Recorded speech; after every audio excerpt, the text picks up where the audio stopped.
Continuamos esta noche de miércoles, os lo avanzábamos hace unos minutos, vamos a conocer la última hora en torno al problema que está arrastrando Aspanias.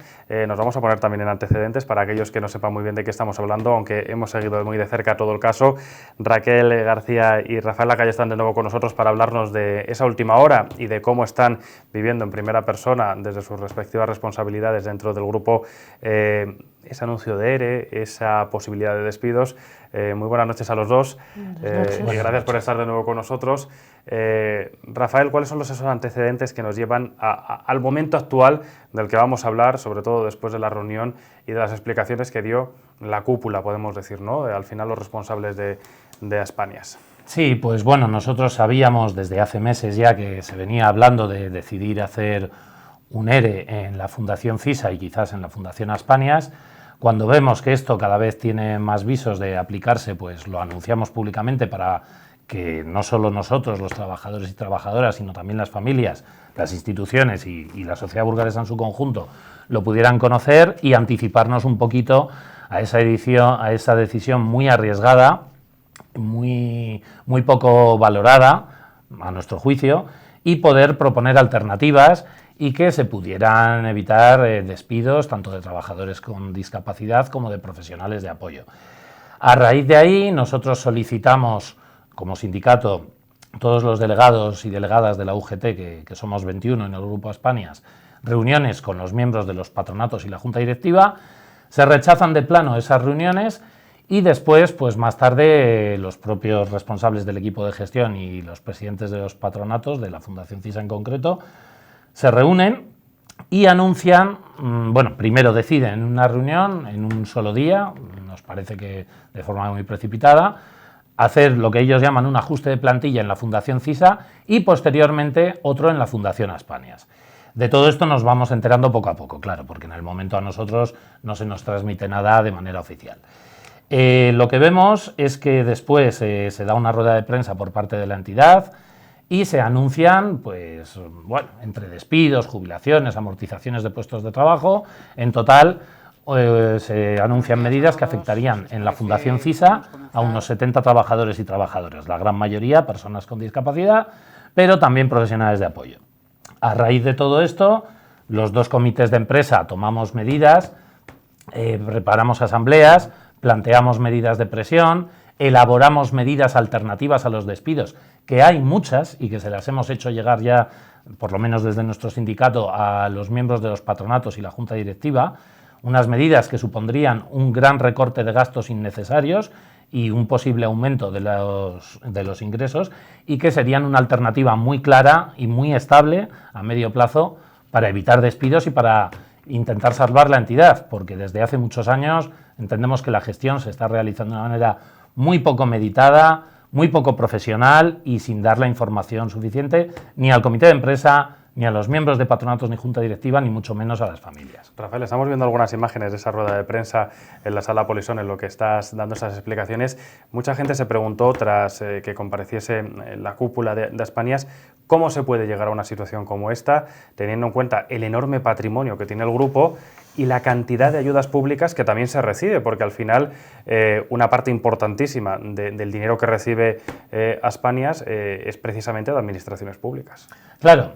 En conjunto del grupo calculamos que anualmente el presupuesto es de unos 18 millones de euros, que es una cantidad importante. En la Fundación Aspanias, por ejemplo, según la propia información, aunque sea escasa, sí que es oficial por parte de la Fundación Aspanias, hemos calculado que hay un poquito más del 90% de financiación pública. En la Fundación CISA es un poco más complicado de valorar, pero hay subvenciones directas tanto al empleo de las personas con discapacidad, el 50% del salario, la exención de cotizaciones a la Seguridad Social, como incluso en algunos casos el 100% del salario de los profesionales de las unidades de apoyo. Y muchas otras subvenciones por programas concretos, de apoyo, de adaptación a los puestos de trabajo. Es decir, que hay una cantidad de dinero público muy importante y, bueno, no sé, cualquier empresario al que se le diga que solo debe pagar la mitad del sueldo de sus trabajadores y que además le dan otro tipo de ayudas, pues bueno, me imagino que... ¿Cómo se llega a esta situación, no? Sí, Es claro, lo que se pregunta la gente. Hay que hacerlo muy mal para llegar hasta donde hemos llegado. Nosotros, entre todas esas medidas alternativas que hemos presentado y que en los comités de empresa vamos a seguir trabajando, pues planteamos algo tan básico y tan esencial como una revisión de las líneas de negocio. CISA trabaja para muchas empresas, entonces una de las cosas que nos parece evidente es que hay que revisar cuáles de esas líneas son rentables y cuáles no. Las que no son rentables o se renegocian precios o se abandonan para reforzar las líneas de negocio que sí que lo son. Esto que es tan elemental parece que no se están haciendo. A los comités no nos están informando. Con los patronos que hemos hablado nos da la sensación de que tampoco manejan esa información y esto es algo que es básico y es elemental, entre otras muchísimas cosas. ¿Hay interés porque al final sean los despidos la vía por la que se opte? Y lo digo porque, claro, si esas alternativas están, hay otras opciones, parece que, no sé si es la vía fácil, no quiero denominarlo así, pero al final se ha recurrido a aquello que denunciabais, ¿no? El ERE, el temor al que al final, pese a todas esas ayudas públicas, bueno, pues los despidos estuvieran ahí.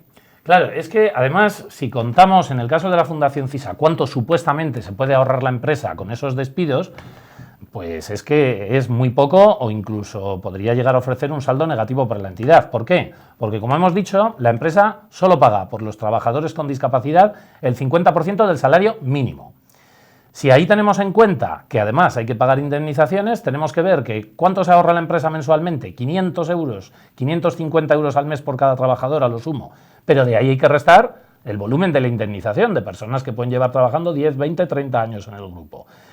En el caso de los profesionales de apoyo de la Fundación CISA, su salario, en muchos casos, también está altamente financiado por la Junta de Castilla y León y por el Ministerio de Trabajo. Es decir, que no nos ahorramos nada. Nos parece que es más una tela de humo, una telaraña, una cortina de humo, para que las entidades bancarias piensen que con estas medidas quizás se estabilice la solución del grupo y conseguir créditos, pero realmente la situación financiera no entendemos que se pueda estabilizar así. La cantidad de la que informan como déficit son unos 900.000 euros aproximadamente, o al menos eso dicen ellos en lo que a CISA se refiere, creo, pero claro, es una cantidad importante, pero no lo es tanto si tenemos en cuenta el volumen de negocio, ¿no? Que al final maneja todo el grupo, porque hablamos de 18 millones de euros. Claro, el problema es que el déficit de 900.000 euros, por lo que creemos, porque poca información nos dan, corresponde exclusivamente al último ejercicio. Es decir, hay unas deudas acumuladas tanto de la Fundación CISA como de otras partes del grupo que serían mucho mayores. También otra cosa que no nos gusta, y ayer lo explicábamos, es que muchas veces la empresa nos ha reconocido que hace una especie de caja común con los ingresos y con los gastos. Esto, pues, no sabemos si es muy normal y nos parece que es una forma poco eficiente de gestionar la entidad, porque luego es muy difícil detectar y identificar claramente dónde están los agujeros, dónde están las entradas de dinero, en qué se gastan los recursos, y por eso nosotros entendemos que se debe hacer una auditoría de gestión. Auditoría económica, pues ya sabemos que hay un agujero, lo que nos interesa es saber cómo hemos llegado hasta aquí y cómo se están utilizando los recursos. Entendemos, y esto se lo hemos dicho a responsables de la Junta de Castilla y León y a los responsables de otras instituciones y de partidos políticos, que se debe forzar al Grupo Aspanias a hacer una auditoría de gestión externa, porque, bueno, parece ser que se ha hecho un plan de viabilidad que tampoco conocemos, pero lo ha hecho una persona designada por el equipo de gestión. Es decir, que no nos parece serio y no hemos podido participar en esa auditoría ni en la recogida de datos. Los comités de empresa entendemos que se debe hacer una auditoría mucho más clara y externa. Antes de pasar la palabra a Raquel, que la tenemos aquí de momento callada, una última pregunta por el momento. Rafael, ¿teméis que los responsables de esta situación económica desaparezcan? Y lo digo porque, claro, muchos decían que estaban al borde de la jubilación, que la renovación de la cúpula tenía que ser un siguiente paso. Esa renovación podría pasar a lo largo de este año 2020, cuando todo este embrollo ni siquiera haya comenzado, porque, claro, no va a ser de hoy para mañana. Claro, eso es algo que no sabemos cómo se solucionará o qué pasará con los miembros del equipo de gestión, pero nosotros sí que entendemos que el equipo de gestión tiene que asumir sus responsabilidades, que no puede simplemente plantear ajustes de plantilla y quedarse al margen de ese ajuste de plantilla. Y claro, está mal que eludan sus responsabilidades y se jubilen y se vayan, pero también está mal que continúen al frente, que continúen esos complementos fuera de convenio que se están abonando, de unas cuantías que a nosotros nos parecen un poco escandalosas, y que todo siga así y que ni siquiera los patronos accedan a reunirse con la representación legal de los trabajadores y dejen todo en manos del equipo de gestión. Es decir, Si se hacen a un lado y dejan paso a otras personas, quizás podamos encauzar esto. Otra cosa es que aunque se hagan a un lado, habrá que ver qué responsabilidad han tenido en todo Claro, esto. eso es lo que yo quería llegar, ¿no? Porque al final, uno porque se vaya no deja de tener responsabilidad en todo lo que ha pasado, ¿no? Raquel, ¿cómo estás viviendo en primera persona todo esto? Porque la última vez me decías, bueno, pues al final con nerviosismo, una va a trabajar y no sabe si mañana va a estar despedida o no. Ahora peor, porque todo el mundo cree que le van a echar a él. Todo el mundo cree que le van a echar a él y son conflictos tras conflictos, porque hay gente que no maneja sus sentimientos, su conducta y pues no lo lleva bien. Y pues esto pues genera conflictos en el trabajo, uno se frustra, el otro no tiene ganas de trabajar, no es cómodo trabajar con... ¿Convencen en algo las explicaciones? Rafael ha resumido un poco, ¿no? Al final, lo que dijeron el otro día en esa rueda de prensa, lo que os hayan podido decir a vosotros. Yo no sé si van convenciendo esos argumentos o aquello que van diciendo genera todavía más nerviosismo o más confusión. ¿Convencen? No sé si convencen. A nosotros no nos convence, porque... Como dice Rafa, si tú te pones a multiplicar los números de cuántas personas con discapacidad son, 50 personas con discapacidad, tú multiplicas el salario que tenemos. Además, es que si nos despiden, nos tienen que dar, ellos con nuestro sueldo les dan 500 euros, pero si nos despiden, esos 500 euros no se los van a dar, ¿sabes? Sería multiplicarlo. Además, supuestamente, a la gente que se va a echar es a la gente que está con una determinada edad ya avanzada, que llevarán unos cuantos años, ¿sabes? Si tú vas a despedir a esa gente, más años, más tienes que indemnizarles, ¿no? Es irrisorio, no. ¿Cómo se están dando esas explicaciones, esos planteamientos? ¿Habéis tenido reuniones? ¿Vais a tener...? Tuvimos una reunión después de la nota de prensa de la empresa, que se comentó por encima de que se iba a hacer un plan de viabilidad, quién lo iba a hacer, cómo se iba a hacer y que teníamos que estar todos a una. Unas 70 personas dijeron ese día que se iban a ir a la calle al final, entre reajustes, personas que se iban a prejubilar. En la reunión no daban a entender de que se iban a ir 70 personas, que eso era una cifra que no se sabía de dónde había salido, que ellos no lo habían dicho. Y poco más, no se ha hablado más. Mañana tenemos una reunión que empiezan el periodo de consultas de un... Ay, ¿cómo se llama? ¿Cómo lo llama la empresa? No, eso lo sé. Reestructuración. La reestructuración, que nosotros le decimos que si es un periodo de consultas y tiene plazo, que es un expediente de regulación de empleo, pero ellos dicen que no. Que eso no es un expediente. Es un término que se está evitando, ¿no? Muchísimo, a toda costa. No se dice esa palabra. Si queréis llamarlo así, llamadlo como queráis, pero no es un ERE. Vale, pues no es un ERE. Si usted dice que no es un ERE, no es un ERE. Y nosotros desde los sindicatos, estamos intentando por todos los medios que no pasen esos despidos. Como bien dice Rafa, tenemos una batería de medidas para que no se despida gente. Y cuando se le dice a los gestores, a los responsables, oye, que tenemos una batería de medidas, que tenemos documentos, que tenemos planteamientos... No ha habido una contestación. Mañana supuestamente se escuchará, se empezará, suponemos, que se escucharán las medidas y mañana se sabrá todo.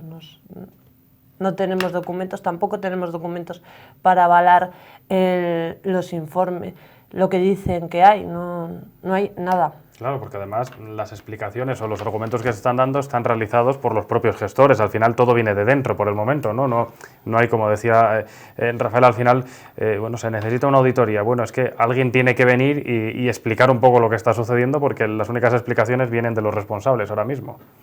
Sí. Rafael, hay reunión mañana, nos lo decía Raquel.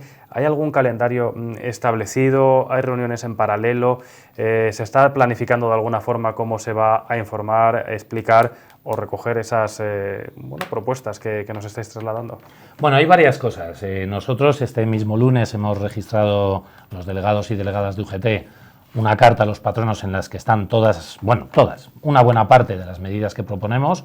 Esperamos ver si hay reuniones con el patronato y la junta directiva, que nosotros aprovechamos para recordar que los patronos y directivos tienen una responsabilidad tanto legal y jurídica como ética y como social dentro de la entidad, incluso institucional. Es decir, no pueden dejarlo todo en manos del equipo de gestión y negarse a reunirse con nosotros. Nosotros tampoco queremos comentar todas esas medidas, que sabemos que algunas son delicadas porque evidencian situaciones que se han venido produciendo, que también son delicadas, y queremos dar una oportunidad a los miembros del patronato y de la junta directiva a valorarlas antes de tener que hacerlas públicas, esas medidas y esas situaciones que se tienen que reconducir, y esperamos que haya alguna reunión. El Comité de Empresa de CISA nos consta también que ha tenido que presentar denuncias a la Inspección de Trabajo porque pidió una serie de información económica sin ninguna respuesta por parte de la empresa. Veremos si mañana finalmente les aportan toda la documentación que están obligados a proporcionar. Y nosotros y nosotras, pues en las asambleas de la Fundación CISA y de la Fundación Aspanias lo que hemos aprobado es un calendario de movilizaciones para dejar claro que no vamos a aceptar ningún despido mientras no haya un análisis serio y riguroso de todas esas medidas que planteamos, que a nuestro juicio evitarían esos despidos. Entonces, tenemos movilizaciones, la primera de ellas una manifestación el 19 de marzo desde la Plaza del Cid hasta la Junta de Castilla y León, porque entendemos que la Junta de Castilla y León es quien puede exigir esa auditoría de gestión. Tenemos otra concentración informativa el jueves 26 de marzo a las 8 horas también en la Plaza del Cid, donde informaremos tanto a la plantilla como a las familias que acudan, como a la sociedad burgalesa en general, de cómo se está desarrollando en ese momento este proceso de negociaciones o periodo de consultas. Y mientras tanto estaremos ahí. También vamos a instalar mesas informativas en distintos lugares de la ciudad para que los burgaleses y las burgalesas conozcan la situación de este problema tan grave que tenemos. Y ahí estamos. Lo que también tenemos que decir que nos da mucha esperanza es que a estas asambleas han acudido bastantes familias con diversas opiniones, pero la gran mayoría de ellas con una gran sensibilidad ante la plantilla, especialmente de las personas con discapacidad, y nos han mostrado su apoyo. Además, este grupo de familias, una buena parte de ellas, se están empezando a organizar para intentar cambiar las cosas desde dentro de la propia entidad, lo cual nos parece que es un paso necesario porque, a nuestro juicio, por lo menos al juicio de los delegados y delegadas de UGT, Aspania se tiene que regenerar y democratizar, porque nos parece y nos consta que desde hace muchísimos años, casi décadas, se ha dejado todo en manos del equipo de gestión y los distintos patronatos y juntas directivas se han dedicado fundamentalmente a darle vía libre a todo lo que planteaba, en lugar de implicarse en la toma de decisiones y de mantener interlocuciones con los representantes de la plantilla. Incluso esas familias que han asistido a las asambleas, muchas de ellas han explicado que no tienen ninguna información ni siquiera cuando la piden, que cuando la piden se les dan pocas explicaciones, se les dice que no hay mucho más que deban saber y además la información está muy compartimentada. Eso les pasa tanto a las familias como a los trabajadores. Nosotros, por ejemplo, en el Comité de Fundación Aspanias nos dan la información que nos dan, y porque tenemos que ir a la Inspección de Trabajo a pedirla muchas veces, solo sobre nuestra entidad. Pero ¿qué pasa, por ejemplo, con Aspanias Merck, con la empresa con ánimo de lucro que ha creado Aspanias para gestionar residencias de ancianos? Pues esa empresa, supuestamente, sus beneficios, pero también sus pérdidas, revierten sobre la Fundación Aspanias. Claro, quizás también una parte de la deuda que acumula el grupo venga de ahí si es que esa línea de negocio no va bien. Sabemos que al menos la residencia de Salas, cuando se compró, estaba en quiebra. No sabemos si se ha conseguido reflotar ese negocio y que sea rentable o, por lo contrario, seguimos acumulando pérdidas año tras año. No lo sabemos. Entonces, toda esta información que nosotros planteamos, las familias también dicen que les falta, por lo menos aquellas que no son miembros de los patronatos y junta directiva, e incluso hablando con varios patronos y miembros de la junta directiva, también para nosotros queda claro que hay mucha información que desconocen. De las cuestiones que apuntas, no sé si me vas a contestar, de las cuestiones que hay que reconducir, los sueldos de la cúpula podría ser una de esas cuestiones. Se ha hablado algunas veces de que sueldos desorbitados dentro del grupo. Sí, eso no debería haber mucho problema, deberíamos tener mucha transparencia y se debería saber. Nosotros, como comités de empresa, Lo que sí que sabemos es que, por ejemplo, en la Fundación CISA, donde primero quieren hacer el ERE, no hay salarios desorbitados. De hecho, la gran mayoría de las personas cobra una cantidad que ronda los 1.000 euros, 1.100 netos mensuales. Y claro, hay que recordar que los operarios y las operarias cobran el salario mínimo.